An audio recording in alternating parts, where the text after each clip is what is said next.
November 22nd, 1963, Dallas. Shots ring out, President falls. And, well, decades later, the questions around John F. Kennedy's assassination, they haven't just lingered. No, for a lot of people, they've actually gotten stronger. Exactly. And you're here because, like us, you want to get past the sort of surface noise, right?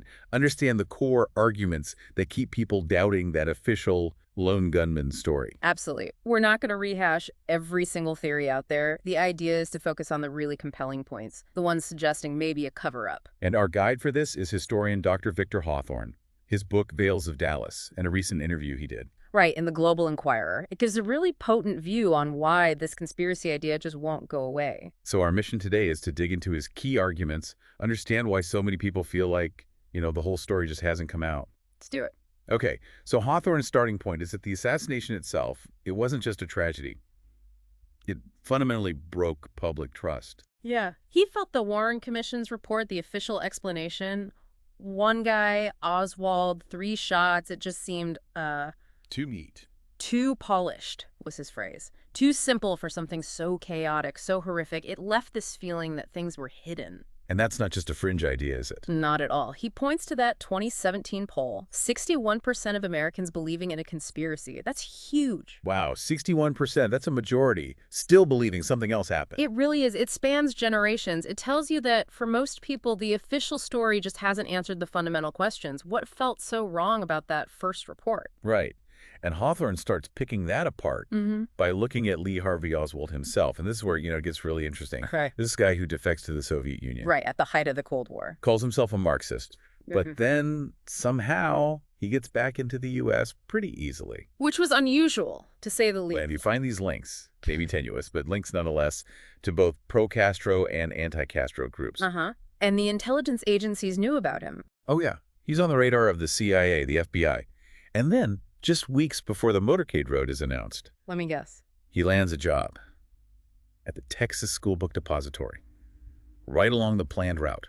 Wow. I mean, you put all that together, is that just coincidence after coincidence? That's the core question, isn't it? When you line up those facts about Oswald, the defection, the return, the contacts, that job, it's really hard not to wonder if he was acting completely alone. That return from the USSR especially. It really stands out. What did the agencies know? Or maybe, what did they choose not to know? Okay, so moving from Oswald himself, let's talk about the magic bullet. Warren Commission Exhibit 399. Yes. The single bullet theory. Can you just lay out what that theory says? Yeah. And why Hawthorne finds it, well, hard to swallow? Okay, so the official theory is one bullet fired by Oswald from behind, hits Kennedy in the back, exits his neck, Right. then goes into Governor Connolly, who's sitting in front of him. It wounds Connolly multiple times, breaks a rib, shatters his wrist, ends up in his thigh. 7 wounds in total from one bullet. 7 wounds. 7 wounds. Hawthorne says it stretches physics to the breaking point. And, I mean, he's right. Yeah. Think about the path that bullet would have had to take. The zigzagging, causing all that damage. Ballistics experts, wound analysts, they've questioned it for decades. It just sounds impossible. Yeah. Which leads us to the Zapruder film, Frame 313 specifically. The crucial moment. What does that frame show, and how does that challenge the idea of Oswald firing from behind? Frame 313 captures the fatal headshot, and what many, many people see is Kennedy's head snapping violently backward. Backward, not forward, as you might expect from a shot from behind. Exactly. Yeah. So that visual has been interpreted by so many as evidence of a shot coming from the front. Which immediately makes you think. The grassy knoll, that infamous patch of ground to the front right of the limousine, could there have been a second shooter there? And the grassy knoll. It's become almost synonymous with JFK conspiracies. What evidence, according to Hawthorne, points to a shooter there? Well, the big one he mentions is the 1979 House Select Committee on Assassinations. They concluded there was a high probability of a second gunman. Based on what? It was partly based on analyzing a Dallas police dictabelt recording from the day. They thought they heard 4 shots, not just Oswald's 3. 4 shots. Now, that acoustic evidence has been seriously challenged since then. We need to be clear about that. Good. But Hawthorne also stresses the sheer number of eyewitnesses. Over 20 people reported hearing shots coming from the direction of the knoll. And he mentions Jean Hill specifically, doesn't he? The school teacher. Yes, Jean Hill. She was right there. She testified she heard shots from the knoll area. And saw something too. Yes. Crucially, she said she saw a man running from that area right after the shots. But Hawthorne notes the Warren Commission basically dismissed her testimony. Which raises the question, why? Why discount certain eyewitnesses who didn't fit the narrative? It's a fundamental question. What made one witness credible and another not in their eyes? Are there other unsettling witness accounts Hawthorne brings up, besides Jean Hill? Yeah, there are a few. Gordon Arnold, a soldier, claimed he was actually on the grassy knoll. Really? Said he felt a bullet whiz past him, and then, he claimed, a man with some kind of badge forced him to leave the area. Wow. What else? Abraham Zapruder himself, the man who filmed it all, he apparently told friends he was sure shots came from different directions. The filmmaker thought that. Reportedly, yes. And then there's the really bizarre detail of the umbrella man. Ah, yes. The guy with the open umbrella on a sunny day. Right near the kill zone. Now, the man, Louis Witt, came forward later and said it was some obscure political protest against Kennedy's father. Okay. But its timing, its location, it's fueled theories for years. Was he signaling shooters? Was it just weird? These stories, individually, maybe you can explain them away, but together... Together they paint a very different picture than the official one. Exactly. It's a puzzle where the pieces just don't seem to fit the box lid. And Hawthorne then turns his attention to the Warren Commission itself, suggesting maybe the investigation wasn't set up to find the whole truth. He points to a few things. First, just immense pressure from President Johnson. LBJ wanted answers fast. Why the rush? Mainly to squash fears of Soviet or Cuban involvement, you know? Avoid panic, maybe even war. Okay, so political pressure from the top. Then there's Earl Warren himself, the Chief Justice heading the commission. He apparently admitted privately the full truth might never come out. That's telling. Very. And then, who is on the commission? Allen Dulles. The former CIA director. The very one Kennedy had fired after the Bay of Pigs. Talk about a potential conflict of interest, right? Huge. Sitting judgment on events possibly linked to his old agency or enemies. And speaking of the agency, there are documented cases of the CIA withholding information from the commission, especially about Oswald's trip to Mexico City just before the assassination. His alleged meetings with Soviet and Cuban agents there. They held that back. Key details, yes. And the FBI, they actually destroyed a note Oswald apparently tried to deliver to their Dallas office weeks before. Destroyed it? Why? Was it incompetence, standard procedure gone wrong, or was it deliberate? To control the narrative. These are the questions Hawthorne raises. So if the official story feels incomplete, and the investigation might have been flawed, who else could have been involved? Hawthorne suggests several groups with potential motives. Right, he lays out the possibilities, stressing that Oswald's own connections, however fuzzy, touched on several of these groups. Like who? Well, the mafia, for one. Bobby Kennedy, the attorney general, was cracking down hard on organized crime. And mob bosses like Sam Giancana, Carlos Marcello. There were rumors, boasts even. Exactly, reports that they claimed involvement. Then you've got anti-Castro Cuban exile. Still furious about the Bay of Pigs. Feeling betrayed by Kennedy. And some of them had been trained by the CIA, remember? The CIA itself is on the list, too. Yes, given Kennedy famously threatened to splinter the CIA into 1,000 pieces. Strong words. And finally, the military-industrial complex. They potentially opposed Kennedy's moves towards détente with the Soviets and his talk of pulling out of Vietnam. So a whole range of powerful enemies. Complex web, definitely. And Oswald seems to have had threads connecting, however loosely, to several parts of that web. And then there's Jack Ruby, the guy who shot Oswald, live on TV. Hawthorne sees him as more than just some grieving patriot, right? No, absolutely. Ruby's role is deeply suspicious to Hawthorne and many others.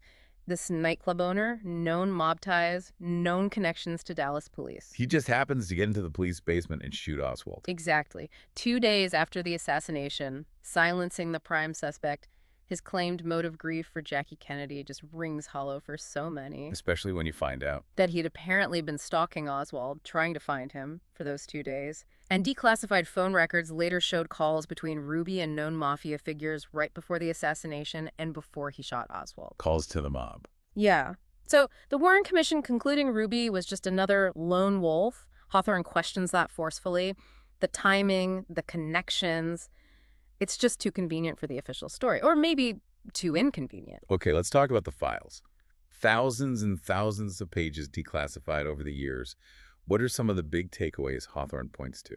Well, there are quite a few interesting nuggets. A 1977 CIA memo actually admitted unsettling gaps in their own records on Oswald. The CIA admitted that. They did. Then, documents released in the 90s showed overlap between the CIA's anti-Castro plots, Operation Mongoose, which sometimes used mobsters, and people Oswald knew or contacted. So CIA, mobsters, Oswald circle, starting to intersect? It suggests connections, yes. And maybe most explosive, a 1963 FBI report, only declassified in 2017, hinted Oswald might have been a paid informant for the FBI. Oswald, an FBI informant. The report hinted at it. It's not definitive proof, but it adds another layer of complexity. And yet, despite all these releases, there are still thousands of files kept secret. Still classified. Both Trump and Biden delayed full release, citing national security. After 62 years, what could possibly still be a national security risk? That's the million-dollar question, isn't it? Is it about protecting old sources, old methods, or is it about shielding something bigger, the act itself, or maybe the actors involved? The continued secrecy just fuels more suspicion. And this brings us to maybe the most disturbing part of this whole thing. The number of people connected to the case who died unnaturally or prematurely. Yeah, it's a really chilling aspect. The number some researchers put forward is over 100 people linked somehow to the case who died in ways that weren't exactly natural causes. Over 100. It's an alarming figure. Hawthorne mentions a few key examples. Dorothy Kilgallen. The journalist who interviewed Ruby. Right. She got a private interview, claimed she had a scoop, then she died of an overdose, officially, and her notes from the Ruby interview vanished. Vanished. Wow. Who else? David Ferry. A pilot with alleged links to Oswald, anti-Castro groups, maybe even the CIA. He died just days before he was supposed to testify in Jim Garrison's investigation in New Orleans. Just days before testifying. Uh-huh. And the mob boss, Sam Giancana, murdered at home shortly before he was scheduled to testify to a Senate committee about CIA mafia plots against Castro. Okay, that pattern is unsettling. Deeply unsettling. Now, of course, statistically, some deaths over decades are expected, but the sheer number and the circumstances around many of them, it's hard to just brush it all off as coincidence. Yeah. There's that book, Executive Action, that documented dozens of these deaths. It is a truly chilling thought, and Hawthorne argues all of this, the doubts, the deaths, the secrecy, it had a profound effect on America's trust in its own government. Absolutely. He sees the JFK assassination as a real turning point. Before Dallas, generally, public trust in government was quite high, like 70% in the 50s. Right. But after the Warren Report, then Watergate, Vietnam, that trust plummeted down to like 25% by the mid-70s. A massive drop. Huge. Hawthorne suggests the JFK conspiracies are almost a symptom of that broken trust, this lingering feeling that the people in power aren't telling the whole truth.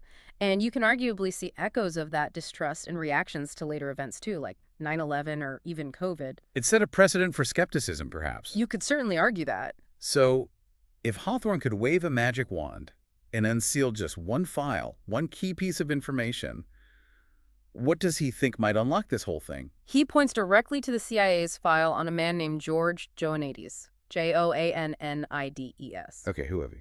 Joannides was a CIA officer. In 1963, he was involved in running some of the agency's anti-Castro operations and Miami operations involving Cuban exile groups Oswald had contact with. Okay, so he was involved back then. Deeply involved. But here's the kicker. Years later, in the late 1970s, the CIA appointed Joannides to be their liaison to the House Select Committee on Assassinations, the very committee investigating the CIA's potential role. Wait, the guy involved in the 1963 operations was the liaison to the committee investigating those operations. You got it. And he apparently obstructed the committee's access to certain files. Hawthorne believes Joannides' own personnel files, which are still partly classified, must hold crucial details about exactly what the CIA knew about Oswald and his Cuban contacts before the assassination. So that file could potentially show foreknowledge or involvement. It's the potential smoking gun, in Hawthorne's view. Yeah. He thinks even one memo, one name in that file could completely change the narrative. Wow. Okay, so after laying out all these doubts, these unanswered questions, these suspicious circumstances, what's Hawthorne's final take? Does he think we'll ever get the real story? Ultimately, he concludes that the complete truth remains, well, frustratingly elusive. He calls it a persistent ghost. The ghost. Yeah, its presence is felt in those bits of evidence, the Zapruder film frames, all the questions that just hang there. Whether it was one disturbed man or something much bigger, a hidden conspiracy, Hawthorne feels the full story is still flickering, just out of reach. A haunting thought to leave us with. And for you, listening, think about it. Of everything we've touched on today, Oswald, the magic bullet, the grassy knoll, Ruby, the files, the deaths, which piece makes you pause the most? What questions does it spark for you about Dallas, 1963? The search for understanding, well, it clearly continues.